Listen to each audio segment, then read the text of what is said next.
Om Shanti, everyone. Welcome to your next normal. I'm your host, Sister Jenna. How's everyone doing? What are you doing? What are you up to with your lives? Where are you going with this beautiful gift once the soul has entered the body? Wow. You have so many choices.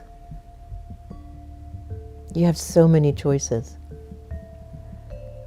And in the teachings of Raja Yoga meditation, we've learned, and I feel it. I feel it in my bones too. It's just with the teachings of Raja Yoga, it gave me clarity. And you need clarity in order to deeply understand yourself and understand your path. There's a course, the first lesson in Raja Yoga, know who you are. And in the first course, and I don't know if Santosh has a picture of the three worlds, but there's an energy, you, the soul. It comes from this region called Paramdham, the soul world. For if you're Muslim background, Bahisht. If you're a Buddhist, Nirvana. If you are Hindu, Paramdham, Muktidham, Shantidham. If you're Christian, heaven. Yeah, thank you, Santosh Bhai. So you see that image on the screen. So down below on the earth's plane, you and I are playing out this part through the media, through the camera, and we're talking about our lives together. And for those who are on live, which is really the best part of Next Normal, because you can feel the energy more. We're here physically, and we're playing our karmic energies out. Some of us are in America, some of us are in India, some of us are in Africa, Russia, Ukraine, the Middle East, Central South America. We're all over, right? But it's the same planet Earth, the same Earth. That means we all belong. We all belong to the same home, the same planet. This is our home. I don't think anyone can say it's not. But then you see the galaxy, right? And even though each planet is its own, it is still playing a part within the universe. So you can see that there is a galaxy. You look inside of your telescope and you can see the planets, what we call stars. There are billions of stars in the universe, and each star, in a way, is a representation of our own world, our own beingness. But there's a connectivity, there's a understanding that we're working in unity. And whenever some star decides to fall out of space and it comes down, you can see like it creates a lot of destruction. It's becoming an individual star, so to speak. Then you see that white layer of light. That is symbolic of a subtle dimension, subtle region of light. You might have heard people talk about near-death experiences, right? When they leave the body or get detached from the body, they feel this aura of light, like, wow, it's love, it's freedom. They're not feeling the suffering they were experiencing down below on the earth plane. You've heard that before. So that subtle dimension of light that you're seeing in this image, and I want you to really look at this image with your three eyes, these two eyes, and your third eye of wisdom. So whenever you reach that realm of that white light, you're softening your feelings from what you're going through on the earth plane.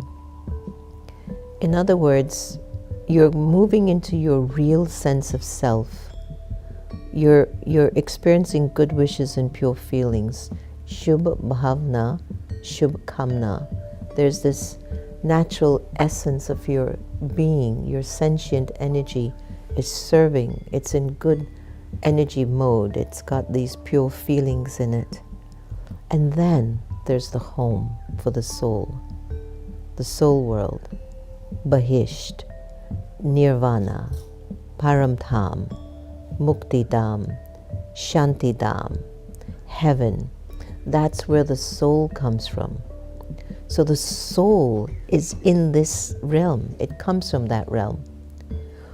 Whether it lives there for a long time, or it comes down and plays out the part down below, as a collective, we're all there. We all come from there. Now that's a togetherness that exists, all right? So all of us together, we were once in the soul world with Baba, with God, the Supreme Light. And I'm just inviting you to take a look at it. You are an individual, even though you're a collective in that realm. And as you look at it, just focus yourself there.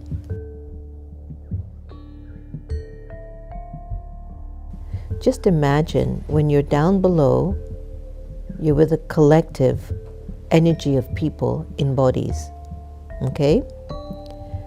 And then you raise your awareness of your soul's quality and you go to the soul world. Paramdham, Muktidham, Shantidham, heaven, nirvana, Bahisht, the sixth element of light.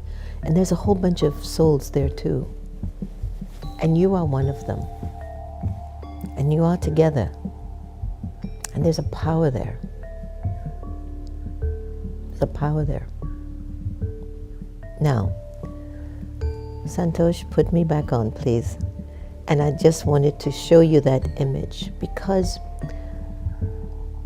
energetically and naturally, we're always a collective energy. We're always together as souls.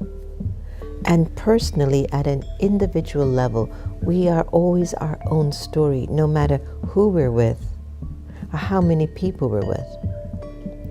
But one thing that happens throughout time is that the energy of ego and attachment begins to form a vibration, an attitude, a behavior, a way of thinking inside of our personality.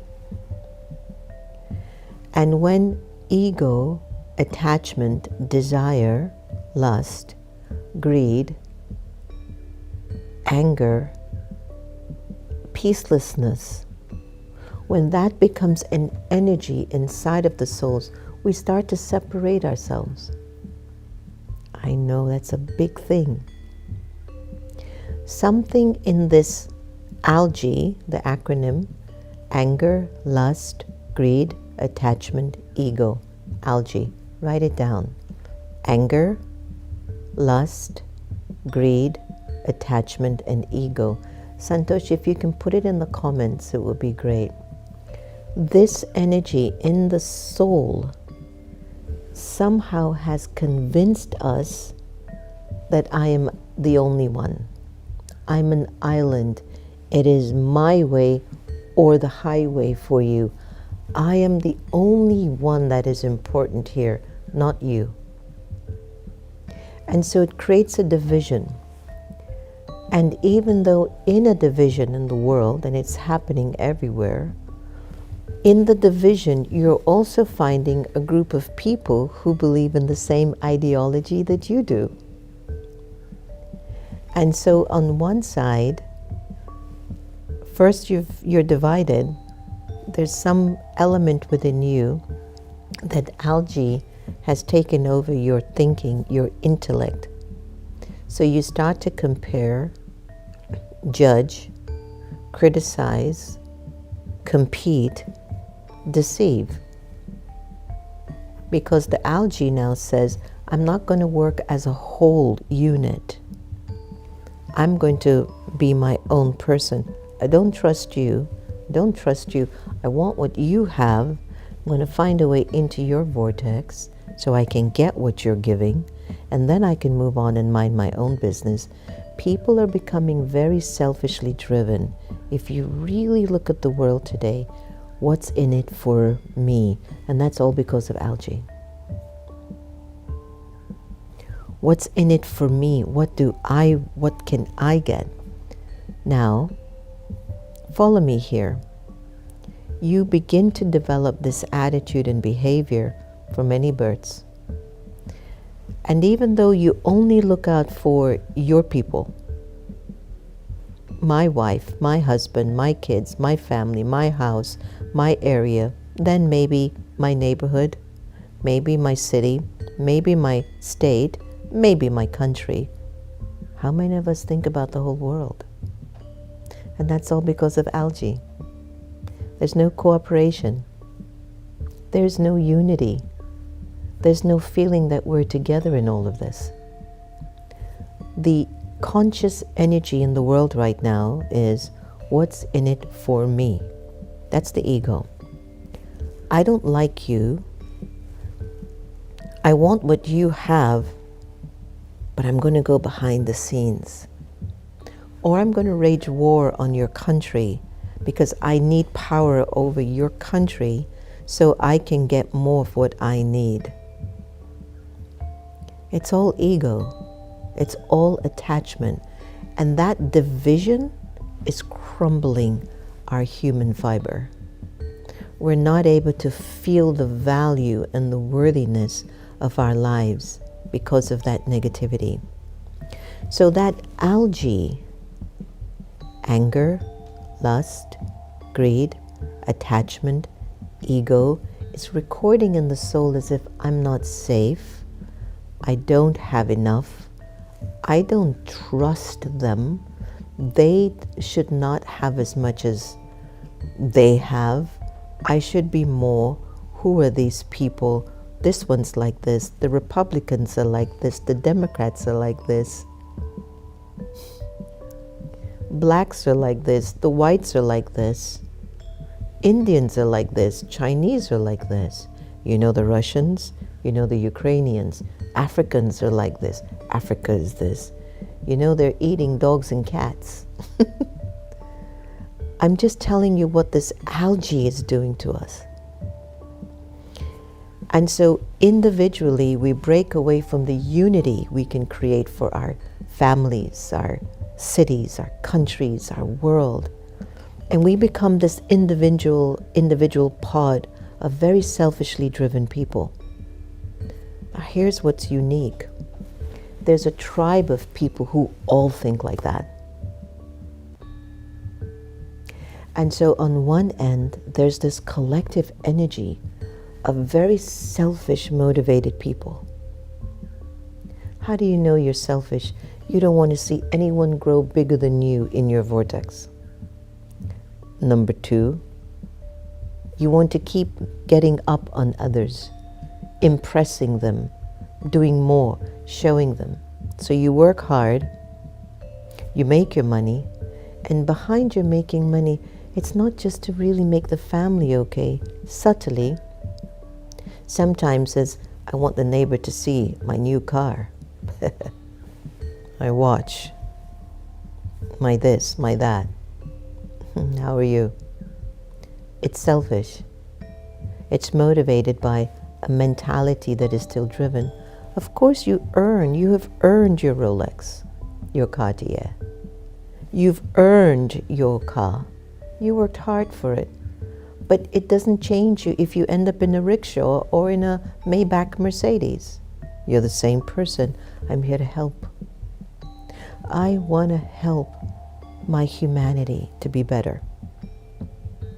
But when you're in that selfish mode, you will not want to work with people because you want to be the one that is recognized, seen, given the most, have the most, compete with the other person. Are you all with me at all with what I'm saying? And there's a tribe of people who are like that on the planet. And then there's us.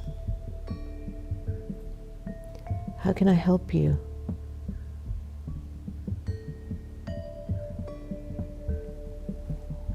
We are more when we're together. Yes, there's the lion, the king of the lion of the kingdom, and he's mighty, but he's alone. But a herd of elephant, no one can stop that in the kingdom. But when he's alone, he can be attacked and killed. Look at the animal kingdom as an example. Whenever they gather together as a unit, whether it's a hyena, whether it's a leopard, a tiger, whatever animal is seeking food for its survival, it cannot hurt that animal if it's in a herd. So let's start from the family level. If the family is not together, some foreign entity will come in to destroy your family. Whether it's through infidelity, whether it's through your children going on drugs or getting caught up in the wrong company, or whether it's some friend who comes in who starts to speak badly about somebody in the home, it comes into your house and creates a division. It could even start with just you and your family watching a Bollywood movie on TV, and everybody gets up and leaves with a different impression and think, oh, I wish I had that instead. I wish my wife looked like her. And then you don't treat your wife the way you want to because she doesn't look like Deepika Padukone. She doesn't look like Cindy Crawford. She doesn't look like any of those people. And you ill-treat her. You forget that you were once a unit. And when you're working together, the benefit of that is there's less load on you. There is protection. There is power. Things move faster. Things give more joy. There's more joy. There's more of an entertainment value. There's shared humility. There's like a humility that is shared between people, and everyone gets what they're seeking if they're running after it by themselves. And the people who are chasing after these limited things by themselves, they're only happy for a little moment by themselves, and then everybody else despises them. That's not life. It's not the way Baba teaches. That's not who we are. Everyone deserves good. And everyone will have a chance to find the good in their lives. When you're working in a company with a team, you will always bump into one person who does more than the whole team. And would you believe there will be people in the team that will be jealous of that person? There are some people in a team, one person isn't doing so much, but they're close to the boss. Everybody in the team is jealous of the person who's close to the boss. They'll say, because of this or that. But they don't understand the mysteries and the secrets of the karmas between souls. Point that I'm making. We become strong when we're united. We become strong when we're together as one cohesive team, knowing we don't lose our individuality. We don't lose our gifts. We bring our gifts into the whole. We actually create oneness by working together and bringing our gifts together. We all came from a collective vortex of the soul world. And we're all living on the planet as a collective energy on the world stage, the earth plane. So what's wrong with giving up your ego and attachment and lust and greed and anger to make the world and to make our lives better? What is so hard in that? Has your ego taken you over so much that you just can't live lovingly with your spouse, with your in-law? It's one person. One person. Two maybe. Three.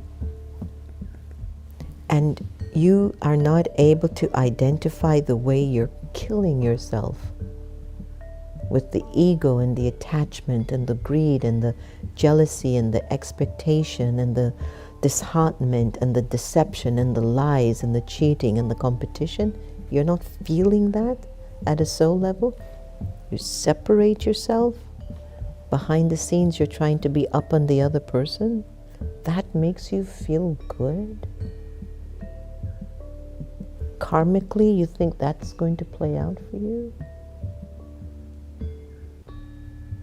Give it some thought. You want your life to be easy, right? I was just talking to Deepika, who's come back from India last night. And I was asking her the difference. You know, of course, in India you have 20 people that's helping you in life. And in America, you have yourself. Both are good. In America, let's work together a little more, even though I'm an individual.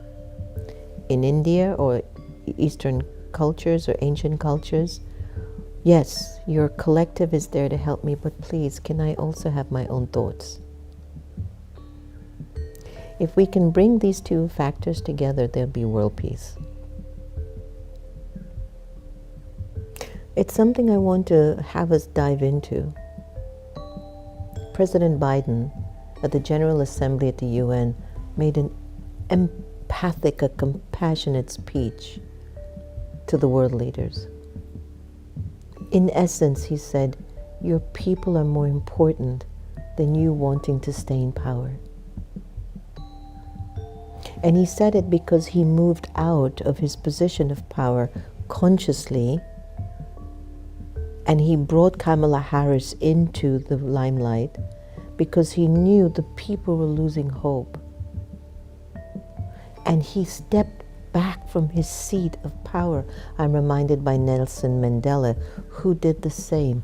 How many world leaders do you know are so full of wisdom and love and truth for their people that their love for the people is more important than their position of power? The same is true for your household. The same is true for the companies and the jobs that you work in. The same is true for your city, your state, your country, your world. It feels like a speech today to you, and it feels like I'm just really bringing something unique, but as a collective, we do so much better than separating yourself from the people that love you, turning your back on the people who love and who care for you, not talking to the people who you live with in the same house. Doesn't make sense. That you can carry hateful, disloving feelings about a person that you are living with in the same home. Don't expect world peace. Don't expect your job supporting you. Don't expect your city helping you. Karmically, you don't deserve it. You don't deserve it. You're dividing the energy on the planet. There are benefits in working together. And Santosh, what does AI say? That if we work together, what are some of the benefits? Because I'd love for you to actually see if I could match some of my spiritual sharings that I'm grown with in the Brahma Kumaris, but AI. Working together offers a range of benefits: increased creativity, innovation, improved problem solving, shared workload, which is a big thing, enhanced learning and skill development. Santosh, was that it? Enhanced learning and skill development? Can you move down? The better decision making, greater motivation and accountability, stronger relationships and team cohesion, increased flexibility. Can you move it some? These benefits contribute to both personal and organizational success, leading to higher quality outcomes and more positive working environment. Completely true. Did you see all the benefits there? Sister Gita was a glue. She kept everybody together. You know how? She wasn't judgmental. She wasn't critical. She was loving. And she supported wherever support was needed. That's unity. That's unity. Let's go to the Sister Gita effect.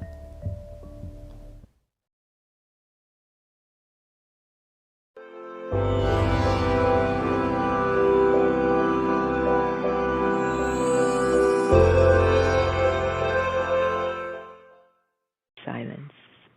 There is a part of you that is perfect and pure. It is untouched by the less than perfect characteristics you've acquired by living in a less than perfect world. It is filled with divine qualities, so is in a constant state of resourcefulness and well-being. Its total absence of conflict and negativity of any sort makes this part of you a still point, a deep, enriching experience of silence. Make time to practice reaching this inner place of silence. It will bring you untold benefits. First, it allows you to manage your thoughts a lot better. You will find, for example, that there is no need to think as much as you do, that simply sitting in silence will emerge, and it will be effortless, much of all that you need. Second, the experience of silence releases you from the grip of your negative programming and conditionings. You will more easily experience the truth of your inner peace and dignity. This further aids the mind in remaining focused and capable. Third, the power of silence can be shared. As you increase your experience of silence power, your power can help those who find themselves without power to continue in their efforts of self-development and the experience of peace. You know, all souls are powerful. It's the experience within that separates us from that truth. Therefore, your stock of silence plus an additional stock of true, powerful thoughts will help others go beyond the limited into the unlimited and the divine. It feels so good to go beyond in this way, to leave behind thought and speech and become quiet for a little while. It's so refreshing and nourishing. It's habit forming. Love with spiritual introversion, solitude, and silence complement our lives in such a beautiful way. Let's endeavor to practice this. Om Shanti, and have a wonderful, wonderful day.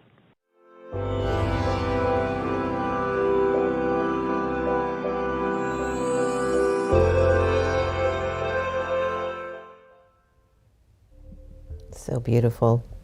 So beautiful. Our Avak Signal for today is: the sign of being ignorant of all desires is the basis of enabling all souls to receive attainments. Only when you yourself become completely ignorant of all desires will you be able to fulfill the pure wishes of others. So have no desires for yourself, but think about how to help others to fulfill their pure wishes, and you yourself will automatically become full, spiritually, lovingly, and powerfully. It is great. I want to make a disclaimer because our producer said I shouldn't mention any political candidate. And I just want you to know I'm not trying to push or promote a political candidate. I was giving an example of what I had learned from the General Assembly with world leaders and what we have been going through as a country in America. And as an independent, I sit here with the intent that I will select who brings people together versus who divides people. I don't know who that will be yet on November 5th, which is our voting day. But please know I'm not here promoting or advocating for a political party. I am here to advocate the upliftment and the empowerment of souls. And whether you're in any political party or not, I will address the good things that you say and do. So whether it's Mary Jane or Sally Sue belonging to Republican or Democrat, if you said something that inspires and brings the world together, I want to highlight that. Because far too often negative things are highlighted and the good that leaders say gets buried. So, go back to that speech President Biden did at the General Assembly a few days ago in New York. and listen to him speaking to world leaders. It is the people that matter, not your ego of power that matters. Okay, so even within your family, it is your family that matters, not the ego of who wins a fight, or who wins over somebody, or who controls over someone. The same law is true for your workplace. It is the team and the project that is most important. The way that you all come together to make the project a success, not your ego to try to be seen, recognized, or appreciated by your manager, your supervisor, or the CEO of the company. It is the whole team that should be recognized by the CEO and the company.